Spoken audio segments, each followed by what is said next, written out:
Good morning, Ollie. How are you doing?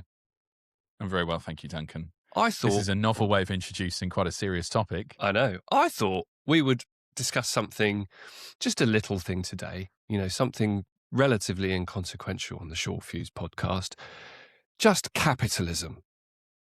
The entire kind of system that our lives are built upon. Do you think that old chestnut? Yeah. Do you think that it works, or are you a secret communist or a secret socialist? Or what sort of person are you? I like the false authenticity to start off with. Right. Like, I've just conjured up this idea that you've probably prepared for. I wonder, have you? How interesting. You've got stats on this very topic on your screen as we speak. How novel. I'm pro capitalism, Duncan. I think you know that. Look at our fancy headwear. I know, only in a capitalist exploitative system would we have got these bad boys delivered to our door at a reasonable price. Truth. If you would like one of these, like £100. Oh, is it? That's a pretty big markup, isn't it? But that's capitalism, right? Is it a big markup? Yeah, exactly. The value is surely having it delivered by me in person. Okay. Within a 2-mile radius of where I live. I'm not. You're not travelling that far. I'm not crazy. I'm not going to start the car. It needs to be walking distance. Otherwise, then it costs me, doesn't it? Quite. So you're pro capitalism, but are you long capitalism? Because let's put this into context. Like I am not an expert on all the different kind of systems, financial systems that are out there. Let me be clear. Ollie's much more than I am, but I would still hesitate to call you the world's foremost expert on capitalism. Forgive me. Don't know why that is, if I just upset you. But anyway, so we're going to do this within a particular kind of guardrail. There has been a report that was created, and we've mentioned it in a previous podcast. There was a report that was created that talked about what happens when all white collar or the majority of white collar work just disappears because it's being done by AI, and what that does to the labour market. And in our kind of the way that we're looking at it here, the very idea of capitalism, like what happens when capitalism falls apart because all of the work is being done by AI agents. Ollie, do you want to talk through that research a little bit? I would, I would love to. The first thing to mention is that it's a thought experiment, right? So we have to be kind to Catrini, despite them being responsible that your pension is probably like 10-15% lower than it should be. Yeah, right? So that's. I had a look at the little line when a little earlier on. There was a small dip.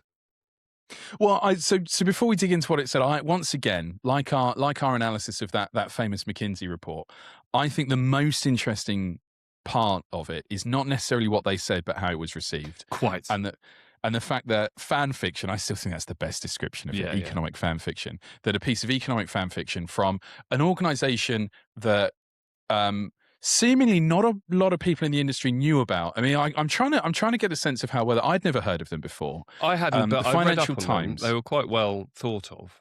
Right, yeah, they seem to be very well thought of and have a big following, despite seemingly none of the institutions, those despotic capitalist institutions, us included at Short Fuse Research, knowing who they are. So there was a podcast by the Financial Times. I thought, they might know, but the first thing both of them said was like, "Who are these guys? Like, where have they come from?"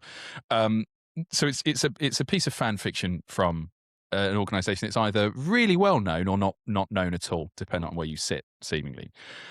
There are 4 key tenets of this research, right? I guess 4 pillars if we were to summarize. It's massive. So the guy claims, despite the fact I could have used AI, and Duncan, you can share your theory that you've shared with me once we go through it. Despite me being able to use AI to do this, I didn't, and actually I spent hundreds of hours on this essay, and it's packed with all sorts of charts and other stuff. And I guess that gives it a sense of rubbish. Sure. Sorry. Yeah, sure. What? Well, let's not get sued for libel until maybe 30 minutes into the episode, when most lawyers will have switched off. I just had a cough. Yeah, of course. So the first one is you've mentioned, Duncan, which is human displacement. So AI in quite a short time frame. So I think by 2028, so like kind of a couple of years, which is that's the bit that I think is ridiculous. But AI agents can do loads of stuff. So there's no white collar work, and those people are effectively rendered permanently unemployed. So there are other estimates that say, well, that could be possibly true, but other work will form, and there are other things that those people will do. This takes a pretty steep line and saying, well, no, actually unemployment will hit above 10% as a result of this, and those people won't have any money and will be very sad. The second point is ghost GDP. So AI will outproduce tens of thousands of workers. So a single GPU, in effect, will be able to produce what 10,000 Duncans produce, which is entirely possible. But 10,000 me's? Wouldn't have thought so, GPU. Wouldn't have thought so. And as a result, 9,999. Yeah, I mean, even a token gesture from the GPUs would be welcome, I think. That keeps GDP high. So our core macroeconomic stats are high, but it's not filtering down to the workers. Those unemployed workers don't see a bean of that, and therefore they can't spend any money or anything like that. It's not taxable, etc., etc., etc. They then predict the death of the middleman. Now we've talked about all of these, but this is why I like these points. We have podcasts or articles on each of these independently, and one of the points you made. I can't remember which podcast was. If I can't remember, you used the phrase like humans just become like meat workers or something like that. Yeah. Like what was it? What's the phrase? I can't remember. Meat automatons. That sounds correct. That sounds correct. So they effectively say like, okay, well, also DoorDash and Uber and those guys, the beneficiaries of meat automatons, effectively, or that model at least, they're screwed too because AI will just find a better alternative. They'll find a frictionless, better intermediary to work with, and it might just be like maybe Duncan getting a text message saying, oh, by the way, you need to pick this thing up here and move it over here, and then me getting a message, whatever. So it's all of those middlemen get pulled out, and AI will handle that work. And we've kind of predicted that a little bit in some of our side research, right? So some of the research we've done in our day job, we've talked about a little bit of that. And the final part of that is the cumulative impact is that mortgages will all collapse because there won't be enough people in the middle class to pay mortgages. They won't have any cash to spend, which will kill companies because there's no consumption, et cetera, et cetera, et cetera. And then kind of the doom spiral kicks in. Mm-hmm. So that's their essay. I think personally, just quickly, and then we'll get your theory on board, Duncan. I think if they'd have said by 2032 or 2035, the good thing is no one would have probably criticized it, but they also probably wouldn't have read it. Yeah. The fact that it says 2028 is the bit that I think is the most fanciful, the hardest to defend, but is also probably the reason it went viral. Yeah. So when we bet today, are we betting on whether we believe that fan fiction will be the case in 2028 or 2032 or not? Should we take that as a bet? Yeah. So I think we're either long or short on the picture they paint. Let's take the timeline out. Right. Because otherwise I think we're both just going to immediately vote in the same direction. Yeah. And we may do that anyway. But let's take the timeline out. We're talking eventually is what they're saying something that's possible. Are you long that scenario eventually, or are you short that scenario eventually? What are you? Short. I think it's stupid. It's me too. Oh, no. Shall I go long then, just for fun? Well, we should have it. We should explain why we're short, and our views might be different on that. Because I think I'm going to come at it from much more of a technology capability point of view. Like, is the technology capable enough of actually doing that? And I think you'll probably come at it more from like a business adoption, economic slant. Am I fair in saying that? Potentially. Yeah, potentially. Yeah. I mean, who knows? Maybe I'll be the tech guy this time around. Actually, AI is rubbish. My thing is recently there's been a lot of announcements from AI companies that have moved the market in some way, shape or form. This is actually only just one of them. Anthropic created Claude Co-work and created a bunch of connectors into various different organizational systems. So it created like an HR connector, a legal connector and stuff like that. And everyone's like, well, HR's dead. Legal work is dead. It's all going to be automated. And that moved the market, and people kind of, were I'm trying to think of a polite way to say what I usually say, which is they were scared. There you go. That's the polite way to say it. And that nobody has actually used these tools. Nobody's actually thought about like the fact that these are connectors. They're not things that exist on their own. They connect into something, i.e. like a piece of software or a database or something that is provided probably by a SaaS company over and above Anthropic. And the Catrini research is literally that. Like I was talking to you about it before I saw it described as fan fiction. But when I saw it described as fan fiction, I remember messaging you immediately to going, that's what I meant. That was the word I was looking for, right? Which is, there's no harm in writing a fan fiction and saying like, oh, look, this doomsday scenario. We love to sit and watch apocalyptic films for some. I mean, I don't actually. I don't really enjoy that. I don't know why anybody would enjoy watching a film. I do. They cheer me right up. Like, I don't know why, but post-apocalyptic stuff just doesn't appeal to me in any way, shape, or form.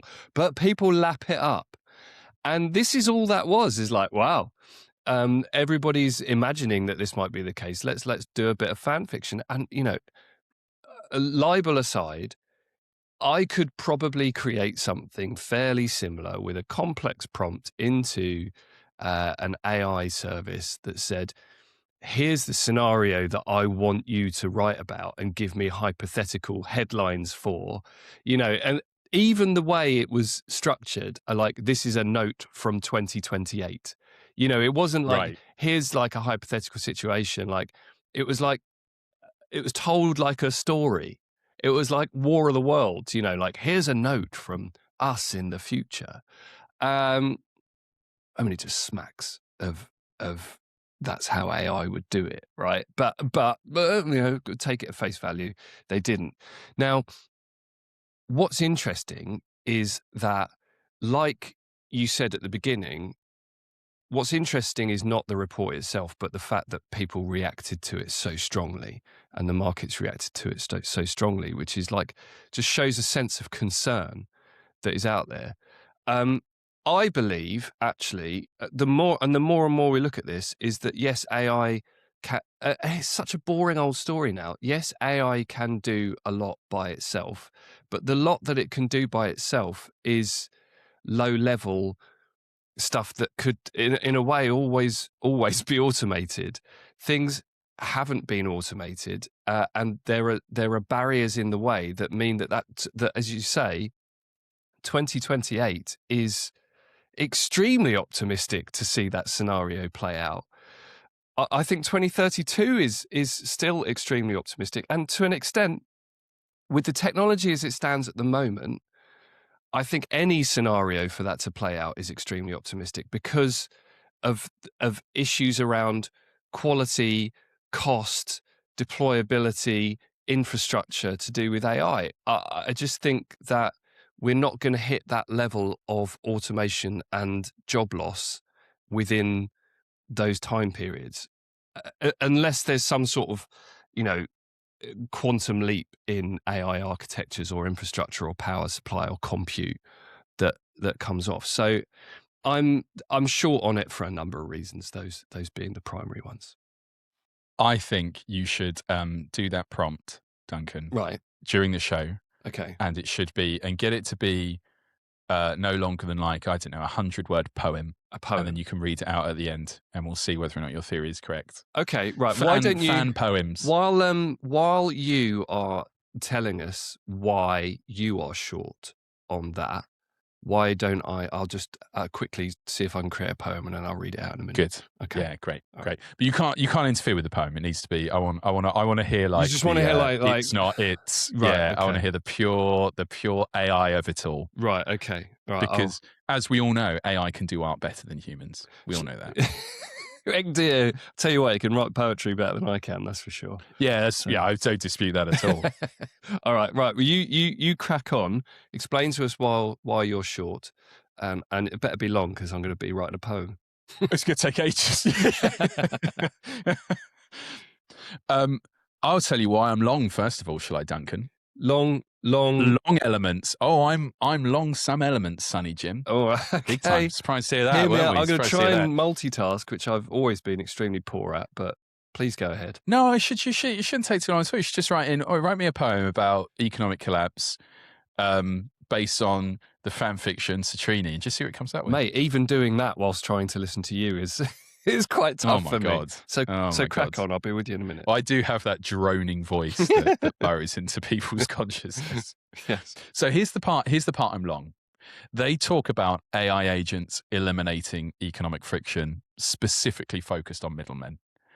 And I don't think either of us disagree with that. In fact, that the idea that you as a consumer would use any AI agent, Gemini, whatever, to say like, hey, I fancy a pizza, can you order it for me? And then it handling all of that. Now, if AI, in its bids to get you the best pizza at the best price and in the time frames you want, cuts out things like Just Eat and DoorDash and Uber Eats or whoever the intermediary is, it is of little consequence to you, right? And it would matter relatively little.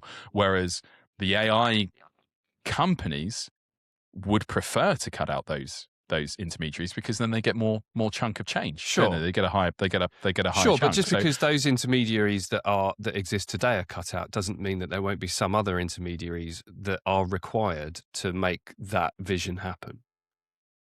Perhaps. I think Google. I think if you went to Gemini right now and said, "Order me a pizza," it could probably figure out how to get straight to Domino's website and cut out a lot of other stuff. Sure. But I think, but I would say that the amount of work required for Google to do that at scale, and therefore get to Domino's, and for Domino's to be able to process that requires a bunch of work, and not just a bunch of work to set it up, but a bunch of work to maintain it. So, I forgive me for interrupting, but it was something that I saw that was really interesting was that OpenAI were going to integrate Shopify directly into their chatbot, so that you could have a checkout function within ChatGPT that operated within there. They've scaled back their plans on that, apparently because of issues around fraud prevention, scale, like payment connectors and stuff like that. It's just too difficult right now. And what I mean by the work ongoing and the middlemen is just stuff like that, stuff that we hadn't necessarily thought about, that has to go on in the background, that there's actually a huge industry behind it. But it has been solved elsewhere, which makes me think if Google wanted to get 10% of all pizza purchases, it would figure out a way pretty quickly. Right. Okay. You know, it would figure it out. Now, I there's a part of me, this is the cynic part, is like, well, maybe Shopify was taking too big of a chunk of change out of what they wanted, and it'd be better for them to engineer it themselves. Yeah. Here's perhaps a better example. Yeah, carry on. Because I would argue that Uber Eats drivers, DoorDash drivers, Just Eat delivery, etc., probably aren't going to crash the US economy if they aren't there. What Catrini research talks about is the white collar middle class of intermediaries. So travel agents, Duncan. Right. So if you said, and actually, I feel like I've got you snookered here because you use this example an awful lot. So if you start pushing back, you are a massive hypocrite, and I will. I've never denied not being a hypocrite unless if it serves me, I will hypocrite away. One of my friends I was talking to about this podcast said, and I said he should come on actually because he knows the telecommunications industry really well.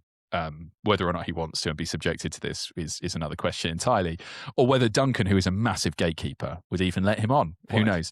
But he said the system we've created is inherently toxic because you just want to disagree. Yeah, that's the whole point. So even though you're potentially a hypocrite, you'd be like, well, I'll be a hypocrite if it means I get to disagree. Exactly. Devil's advocate my way out of this situation. But I know where you're going with travel agents, and I'm not going to be a hypocrite because I know what you're going to say, and I do agree with that. Exactly. So I think that economic friction, but I still think some estate agents will exist. If you want a hyper premium service, then you may go to a human estate agent. I mean, there's loads of things that the internet could solve for you right now, and people still go to a human to manage that experience for them. And even booking corporate travel, that's quite a big industry that's outsourced to a third party. But you could do it yourself, but actually it would be better. And the idea is it would save executives time if they just went to an agency to handle all of that. But even so, at scale, I think their theory that removing some of that economic friction will happen as a result of AI, I think I agree with pretty strongly.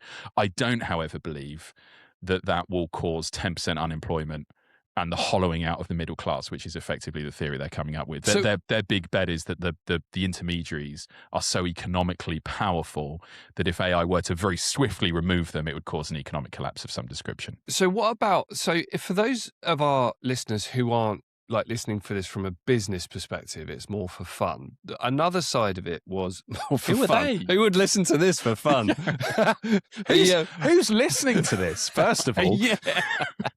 But it talks a lot about like the death of software as a service. So the SaaS apocalypse that everybody's talking about. So business focused software being done in its entirety by AI agents. A bit like what I was talking about with the connectors from Anthropic. That was people saying, "Oh, SaaS is dead. Anthropic's going to do it all." Now, my thing is Claude or whatever model you're using needs something to work with, needs something to interact with. We talk about AI agent tool use. It needs a tool to use, and the tool is the software that AI agent is interacting with. So that's a very simplified view, but that was a big point about it, was the death of software as a service. So what do you think? Are you long or short on that? So what's interesting about that is I think because of the industry that we're in, and to your point right at the start, because we're in tech and business tech, that part resonated more with us. It's not their whole theory. It is a chunk of it, but that sits in the economic friction part. And effectively what they're describing is the marginal cost of creating your own platform. Now, if you're a bank or a Fortune 500 company or a mum and pop shop, is much, much lower than it was. Like you could, and Duncan, you do this all the time. You can see the evidence on our website. Use these tools to effectively times 10 your development skill and output. And that is true. I disagree with it fundamentally because I still think the main part of the SaaS model is I don't have to worry about that. Yeah. I don't have to maintain it. I don't have to continually horizon scan for regulation changes that need to be built into the processes that technology sits over. The vendor does. And if the vendor stops doing that, I will move to another tool that does. So I think that's still, in terms of the psychology of business, is still firmly there. But I also think the missing part is maybe the cost to create a tool is lower. The cost to maintain, host, and all the infrastructure underneath, if you were to build it, hasn't changed at all. Yeah, also an AI agent kind of is software as a service anyway. Just like it needs hosting. You're itself. moving your dollar to you're moving your dollar potentially to Gemini instead of ServiceNow. Is really what's happening, I suppose. But it just that to me didn't make any sense. I think the business psychology in the Fortune 500 is we worry about what's important and everything else we push to the side. And the SaaS model was the gift that enabled them to do that from a technology point of view. Nothing has changed really. If you're a bank and they have loads of money, famously banks do. Like, I mean, I'm not even joking. Like they just have huge amounts of cash to spend, particularly on technology. You always could build your own software if you wanted to. Yeah, that's not new today. It's not like, oh, today we could do it. Sure, it's potentially a bit cheaper. I would argue that may not even be the case. But you always could, and they chose not to. And I think the choice not to still has a lot of logic attached to it. And I think if you were, let's say you've built a really cool banking platform, keeping that thing afloat is going to be very expensive. Sure. Poem's ready. Okay, right. Should we pause? Because I haven't got to my short bits. That's the long bit. I think that maybe, by the way, maybe SaaS is under a bit of pressure, but here's where I think that pressure will come from. A lot of really good software came from internal tool development. So you may have been, and there's an example, I'm not going to mention them, but there's a market research company, and they built their own internal data visualization tool that has turned into a really good tool that you can now buy. And effectively, it's kind of been pushed off to the side as another product in another company. And that's true of a lot of really big software tools today, is they started off as something, I mean, AWS actually is a good example of that. That was Amazon's infrastructure department. They said, oh my God, we could sell a lot of this stuff to other people. The likelihood, if you are an incumbent software company, of now meeting competition from small to medium-sized businesses that are building their own tools because they don't have the same challenges that an incumbent bank would have. They can experiment, they can play around, the marginal cost is lower, but also hosting would be lower too because you're doing it for 50 people. Then come up with something really cool, and that becoming way bigger than the travel agent or whatever app ended up with. I think that's a real risk. It's just more competition. That is definitely that's healthy capitalism. Yeah. So you've got to get to your short positions now on why. No, read your poem first, and then I will see whether it's changed my mind on the short position. Maybe, all right. maybe the beautiful rhyming pattern that AI can generate will convince me. There's some words here that I don't understand already. Okay, right. This is called. Has it made up words to rhyme? I think it has. Right. Okay. It's called, Ollie, The Last Redundancy. Oh God, that's bleak, isn't it? The robots took the checkout tills, then middle management andils. Andils? What's an andil? Is it spelt deals? No. Or dills as in dill pickles? No, it's one word. Andills. What's an andil? I think that isn't that a type of person in George R.R. Martin's Game of Thrones? Maybe. We're going to sound stupid if it's something really obvious. An andoile is a type of French sausage? I don't think that's... No. I think it's made up. Say it again. Andills. Yeah. Or Andill if you want the non-plural. It's made up... Andil. What's an andil? Yeah. I mean... Dear listener, write in if you know what an andil is. Yeah. At the moment, it's a misspelling of a French sausage... a misspelling of a culture of people from George R.R. Martin's Game of Thrones series, or a brand of herb scissors with up to 5 blades. I don't think any of those fit the bill. So let's plow on with... I took one of those 3, yeah. Damn it. Let's plow on. The last redundancy. The robots took the checkout tills, then middle management and ills. The lawyers went, the coders too. Even HR, well, good riddance too. The shareholders were pleased, of course, until they noticed with some force that no one left had any wages to buy the stuff produced by ages of gleaming, whirring, tireless machines humming softly behind clean screens. That doesn't, the meter there doesn't work. Anyway, the markets noticed and then they fell. The quarterly reports could tell that profit needs a customer and customers need, oh dear.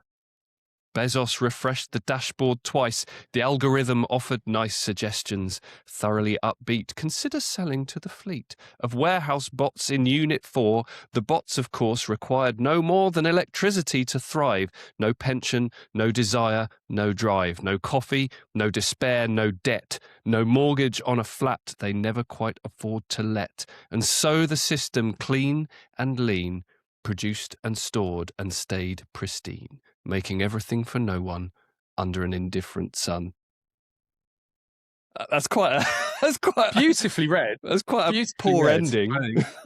I liked. I can tell that you often read poems right. to people, probably on public transport, yeah.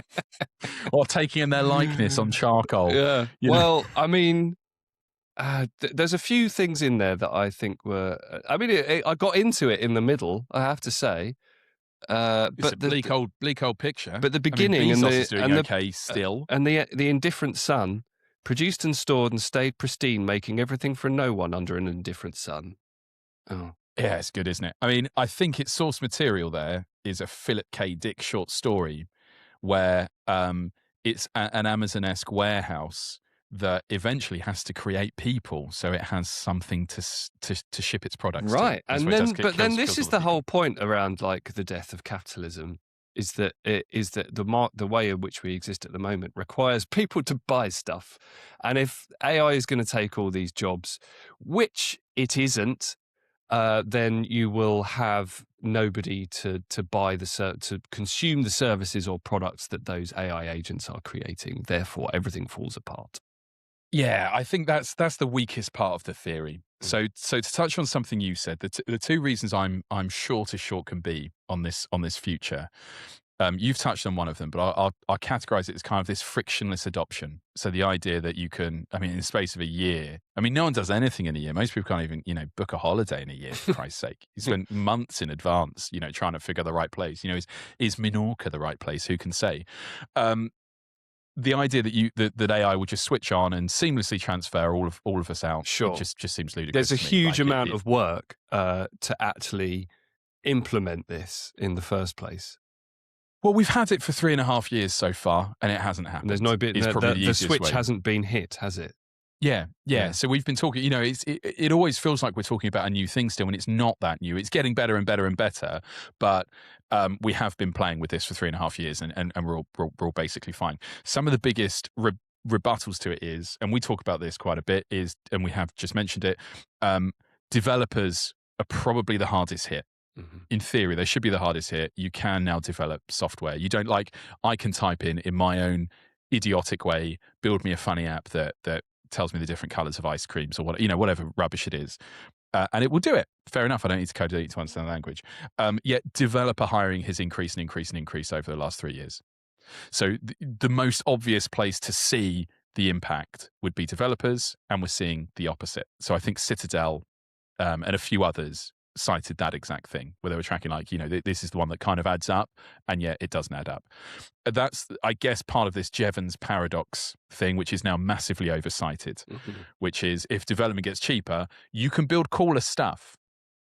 Like the idea that we are done with our digital infrastructure, our apps are as good as they'll ever be, Netflix is as good as it'll ever be, so we're just going to maintain it. If that were true, then some of the bleaker picture here may play out. Like you're just maintaining, but it's never true. Like we'll continue. That kind of takes me back to the whole kind of leadership episode that we did, in a way, which is like, or at least crystallizes a point I was trying to make in my mind, was if you wanted to just maintain everything as is, then sure, probably AI could potentially do that. But to actually progress and do different things and innovate and grow, you need leaders, and I believe that will come from human leaders. Yeah, well, let's not dig up that old. Our relationship has only just recovered. I know, from that you argument. were that wrong about that one. Yeah, sure. Carry on. As an illustrious leader, I know how unsure-footed I am around AI. It makes much better decisions than I do. Go on. The second part of that frictionless thing is this stuff's very expensive. You touched on that, right? You mentioned cost. There are two things that will happen. So first of all, it is in itself an expensive thing to do. So it's using up a lot of water, it's using up a lot of electricity. You will not stop going on about the RAM crisis for your own personal benefit, because you can't buy nearly as much personal RAM as you would like to buy, because I'd like all the futures. You would like all of the RAM. It's basically you and Sam Altman in a tug of war over the last remaining RAM. So that's a challenge. The idea that you would seamlessly, again, just go over to a much higher cost base and there not be an issue is in itself completely fanciful. But the other part is, if you do have an unemployment rate of 10%, then for better or for worse, human labor gets cheaper.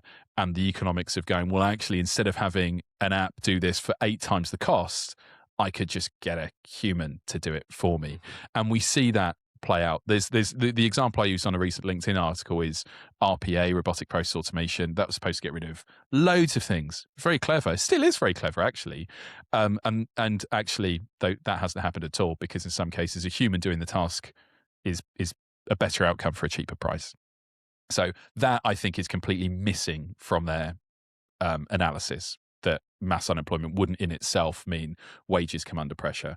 The second part that's ridiculous, I think, is that all of this wealth accrues in the pockets of the AI overlords, and they just destroy it. So that's the only way their ghost GDP thing works, is if it disappears completely. But that's not going to happen. Are you espousing trickle down economics, or whatever they call it? I'm not espousing, and I'm not espousing trickle down economics, because I don't necessarily believe that works. Yeah. However, what does work, it turns out, is uprisings, revolutions. But like genuinely. So imagine in this world, 10%. There's 10% unemployment. No one's got any money to spend, but our AI overlords do. What do you think will happen? Well, quite. Honestly, what do you think will happen? Everyone will be like, "Oh, I don't mind dying in the streets. Actually, as long as our oligarchs are okay, that's the main thing, right? There'll be a tipping point. In most democracies, what will happen is you'll just vote in a government that says, "Well, we're going to switch all the AI off then." Screw this, it's not working for everyone, we'll switch all the AI off. At the other end of the spectrum, it is a full kind of guillotining of the elites. There is that kind of social inertia that happens. I think that's worth just sticking on for a minute, because I don't think it needs to be job losses that make that happen, or make the reaction happen. You see in the press and the social media, to an extent, the big AI pushback at the moment. And it's not just now because people are concerned about it taking their jobs. it's also having its own impact on the cost of living crisis. So people might still have jobs, but those jobs are paid the same as they were 10 years ago. And there's no wage growth, and everything is going up in price. So we laugh about my RAM thing, right? Where I was, I'm very excited about various products that were supposed to be coming out this year, and now no longer can come out probably on those timescales and at the prices that they were going to come out, because DDR5 RAM has quadrupled or more in price. And if you look at it, the RAM that I bought for my PC in June last year at £150 is now £800 from the same shop. And, that's for a PC, but RAM is... Sorry? Are you bragging now about like a commodity? You know, like people who say like, "Well, I bought gold on the dip, and now I've not selling it because it's full of RAM, guys." I mean, please don't come and steal my computer to make some money, because I use my computer and I want that RAM and I like it, and it means I can use my computer to do things that I enjoy doing. But that sounds weird. But it does. Yeah, the the point is that the RAM crisis has been caused almost entirely by AI companies buying up all the future RAM in production. And RAM companies, people who produce random access memory and storage as well, are saying, well, our business is booming because we're getting all these orders from AI companies. We'll just shut down the consumer side. So suddenly prices go up, and it is for people like who want VR headsets and computers and stuff like that. But it's also phones, it's also TVs, it's also cars, anything that includes RAM or storage, which in today's world is loads of stuff. And you can see how that would, that's just RAM and storage. But for a bunch of other stuff, it could just raise prices and make things much more unaffordable for people who are already hurting. And so my point here is that it's not just AI taking jobs that can cause a huge backlash against it. It's the other implications that it has on cost of living that people can essentially rebel against.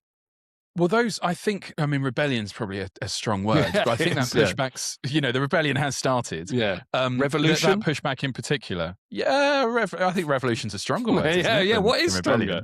I don't know. The kerfuffle is already well and truly underway in US states where energy costs are going through the roof. So the consumer it's a really interesting model in the US energy system, where effectively AI companies don't have to pay for the increased infrastructure, but consumers do by the way it's calculated and distributed. So that's obviously causing a ruckus, one would say. I'm going to have to keep coming up with new words that rebellion, revolution, but also water. So that's a huge one. So we talk about RAM, God bless you, Duncan, the steam machine is coming. And I would also like one, actually. Yeah. But even core things like water and electricity are going up as a direct result of AI data centers. Like you say, like all the essentials: water, electricity, VR headsets. Maslow's hierarchy. yeah. But it's true. And also, like, to add to that, not just the cost of stuff, but the actual living standards. So people who are within close range of these data centers that they're building, like noise pollution, actual water pollution, water running dry, like they're by all accounts very nasty places to live within close vicinity to. Apparently, the noise alone is the challenge. All those fans and stuff going on. There are a couple of very interesting documentaries of like living housing estates where they bought a nice house, and then suddenly a data center emerges next to them. It emerges. Hello. Well, it kind of that's the way they describe it. That's kind of the implication is they do pop up very quickly. It's like, what is that? What is that? But that raises an interesting point. So there is only so much water and energy and stuff like that in our core infrastructure, and another consumer bidding for those resources, which is effectively what AI is, will drive up costs massively for consumers too, from our revolutionary brewing thing, but also on the economic practicalities of using AI in the first place.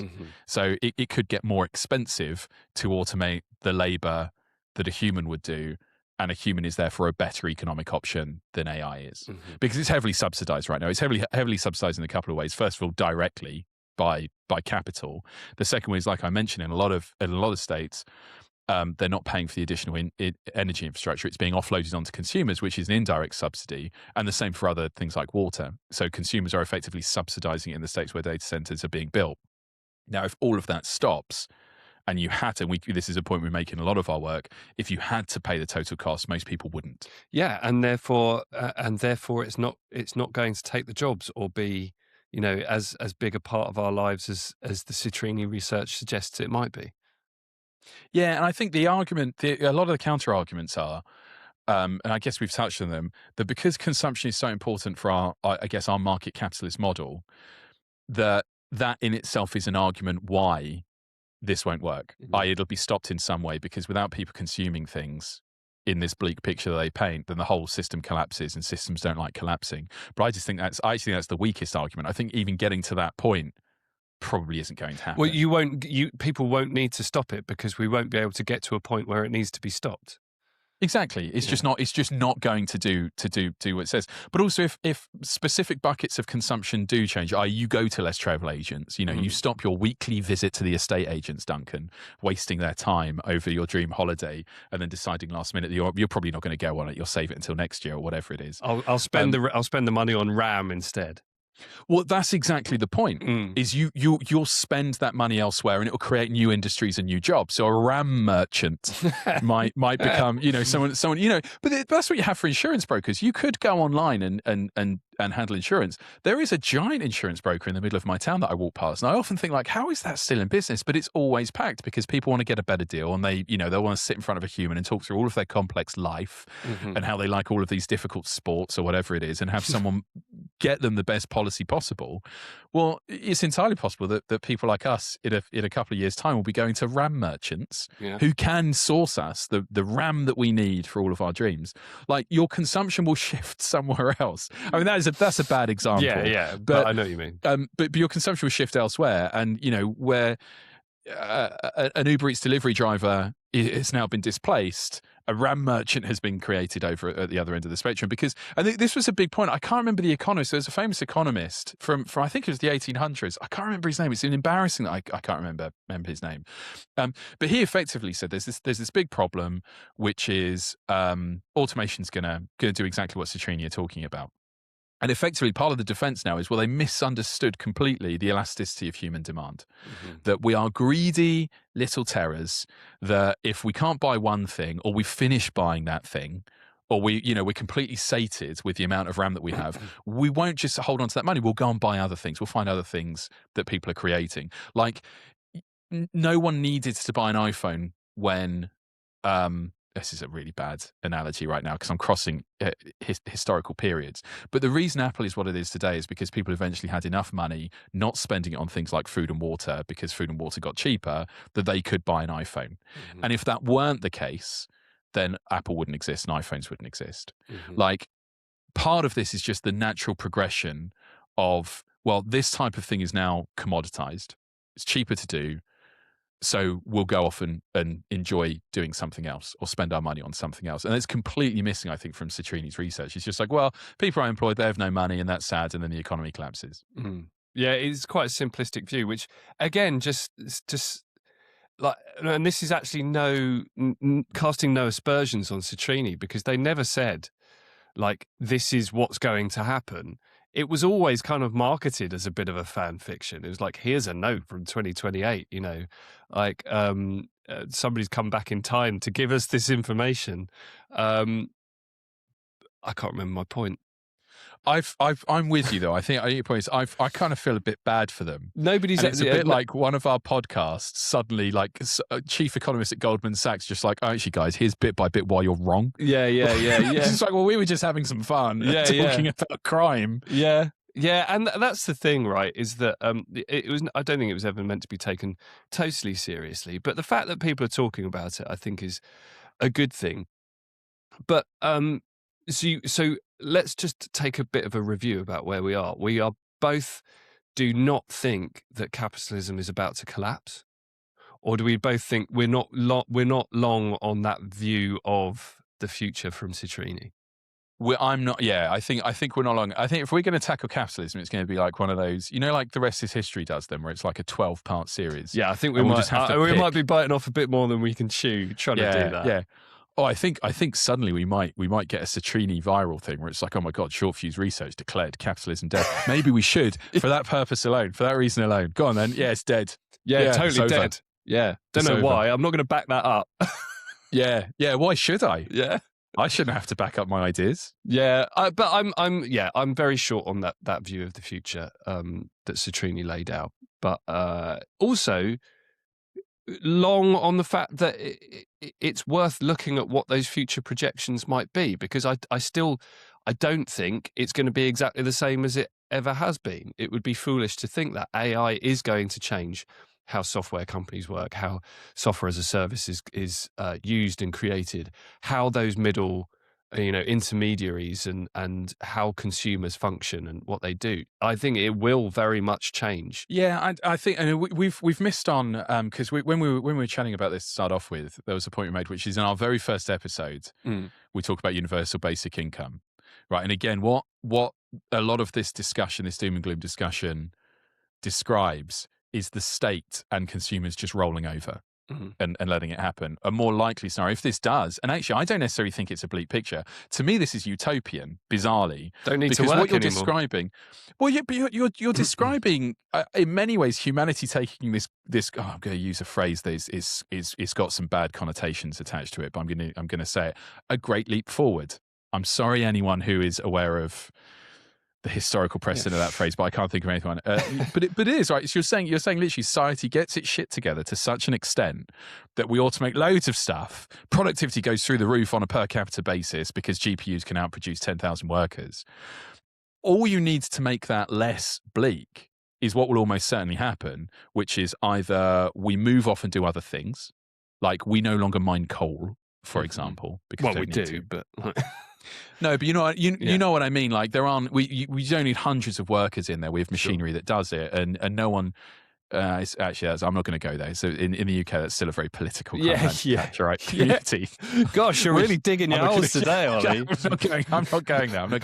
But the other potential is exactly what we discussed in episode 1, which is like, well, okay, well, you just tax where the surplus is heading. If it's AI companies or it's a few big companies, fair enough. They're taxed very heavily, and then that money is redistributed through universal basic income.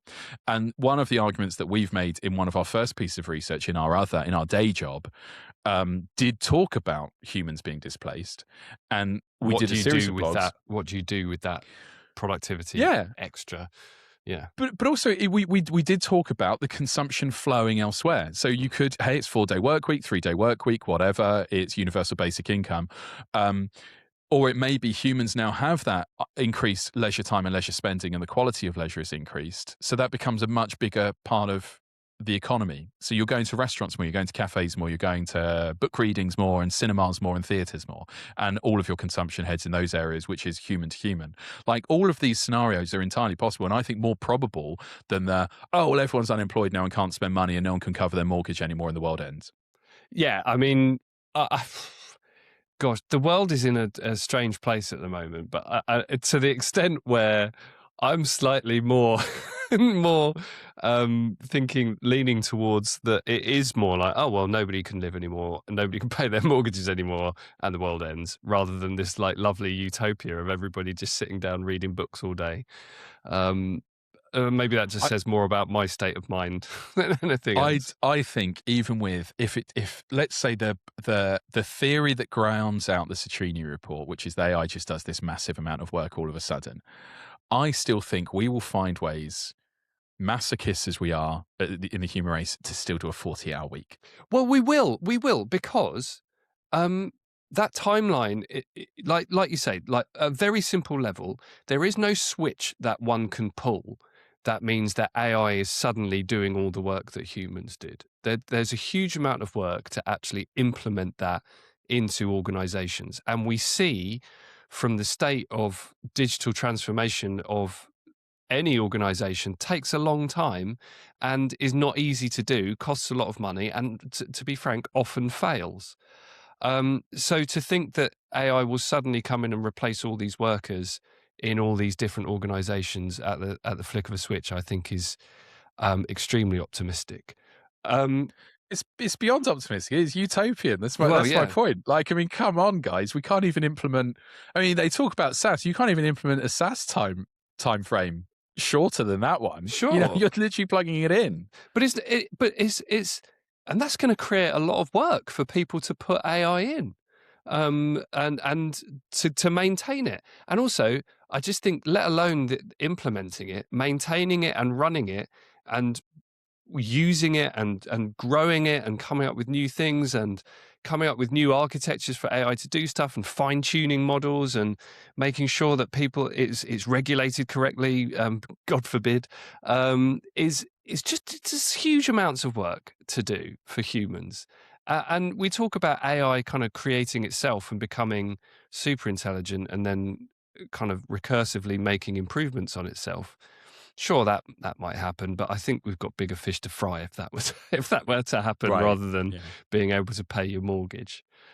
So I just don't see that being the case at all. Yeah, seems very unlikely. Yeah. Well, we agree. We desperately need to find something we disagree on. What's interesting is we disagree on more or less everything. We just haven't made, it's not podcastable. Well, that's true. We have done a couple of sweary we get. We have done a couple of podcasts where we've disagreed. The education and leadership ones we disagreed. So next time we'll just make sure we disagree before we start podcasting. Yeah, but I think we should do. Let's tack off more of capitalism. By the way, I think we should talk about stakeholder capitalism. Can you remember that? Can you remember the big open letter in the FT? And we've got more to do, now, Duncan. We've got more controversy to try and court so that we can become viral. Well, and this is for our beloved readers, listeners, and watchers, so our integrity. We did an experiment where we tested AI and asked it what could we do to Catrini ourselves, and it basically suggests just be ridiculously controversial, even if it's not what you believe. Mm-hmm. Just go nuts out there. We could have done that today, Duncan. We could have, but we didn't. We are full of integrity. Brimming with integrity. Overflowing. All right. Okay. Well, thanks everybody for listening. We will see you again next time. Say bye, Ollie. Cheerio.